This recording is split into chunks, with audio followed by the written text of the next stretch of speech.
हाय everyone, इसमें हम Jain, you are watching H T X. Welcome back to the channel. कैसे हैं आप सब? ठीक ठाक हैं? उम्मीद करता हूँ अच्छे होंगे, खैर खैरियत से होंगे, इन्जॉय कर रहे होंगे।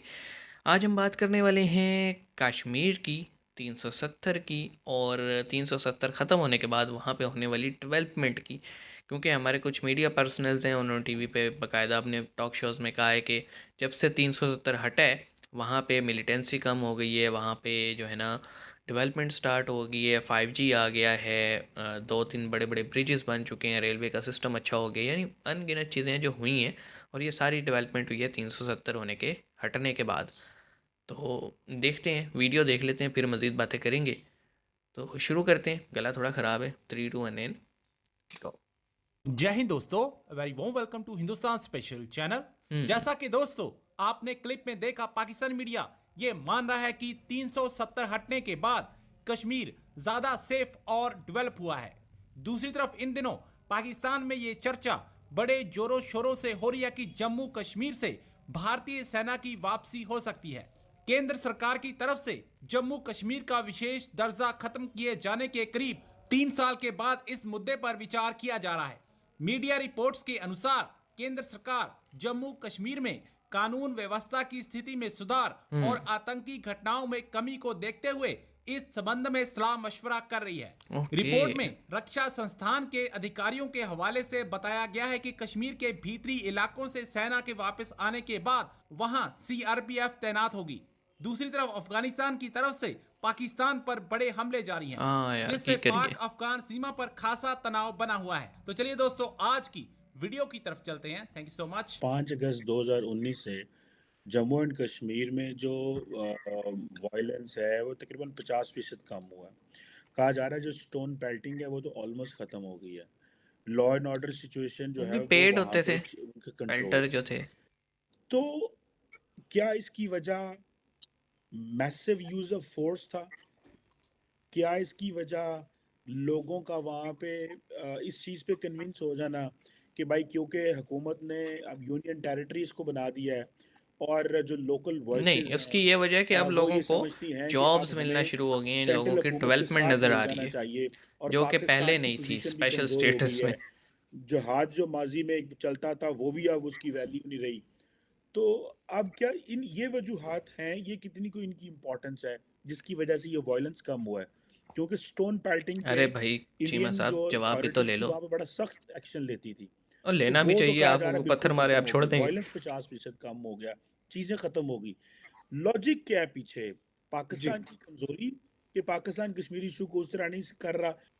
देखिए चलिए चीमा साहब, आज आपने कहा पाकिस्तान की कमज़ोरी नाम का वर्ड आपने यूज़ किया, तो पाकिस्तान का आपने इन्वॉल्वमेंट माना, अच्छी बात है।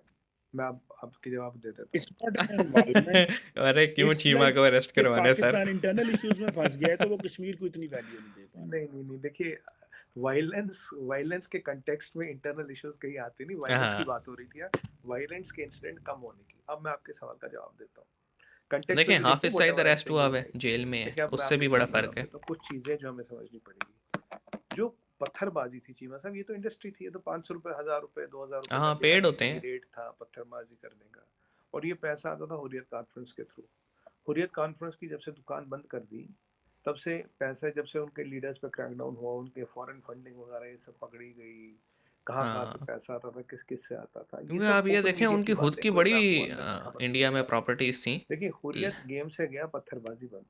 लेकिन क्योंकि ये आप जो ये दुकान देखें थी कि ना जिस नाम पे ये बाकी फंडिंग सबको जाती कहते है थे वो बंद। हुर्रियत हुर्रियत। हुर्रियत गया तो टेररिज्म को फंडिंग बंद हो गई। और ऐसे कई सारे इश्यूज किए गए, ऐसे कई सारे क्रैकडाउन किए गए जहां से पैसा मिलना बंद हो गया। अमित शाह जी क्या कहते हैं? अमित शाह जी कहते हैं कि टेररिज्म सिर्फ पैसे पे चलता है। अजीत डोभाल हाँ, साहब का भी ऐसे ही कहना है। है, टेररिज्म वर्क्स ऑन भाई, मनी। पैसा पैसा नहीं होगा है तो तो कोई असला टेररिज्म आते नहीं हैं। चलता, कहीं पे नहीं चलता।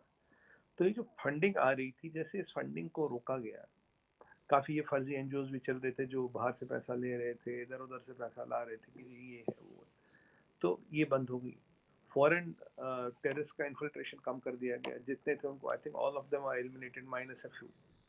तो ये जो दो चीज़ें चलाती थी मेनली टेररिज्म को, एक तो फंडिंग और एक फॉरेन टेररिस्ट जो आते थे, जब दोनों पे लगाम कसी गई तो लोकल्स को, जो लोकल कुछ भी टेररिज्म में थे, मैं ये नहीं कहूँगा नहीं थे, कुछ मिसगाइडेड यूथ थे टेररिज्म में। हो जाता है यार। अब उन्हें लगा जैसे यार ये पाकिस्तान कुछ में सस्टेनेबल टीटीपी तो है नहीं। अब इन्फ्लुएंस हो हुर्रियत जाती हैं। कॉन्फ्रेंस का किसी का बच्चा या किसी का बेटा तो टेररिस्ट बना नहीं, किसी का बेटा तो मुजाहिद बना नहीं, मुजाहिद तो इधर उधर से पकड़ के बनाते थे।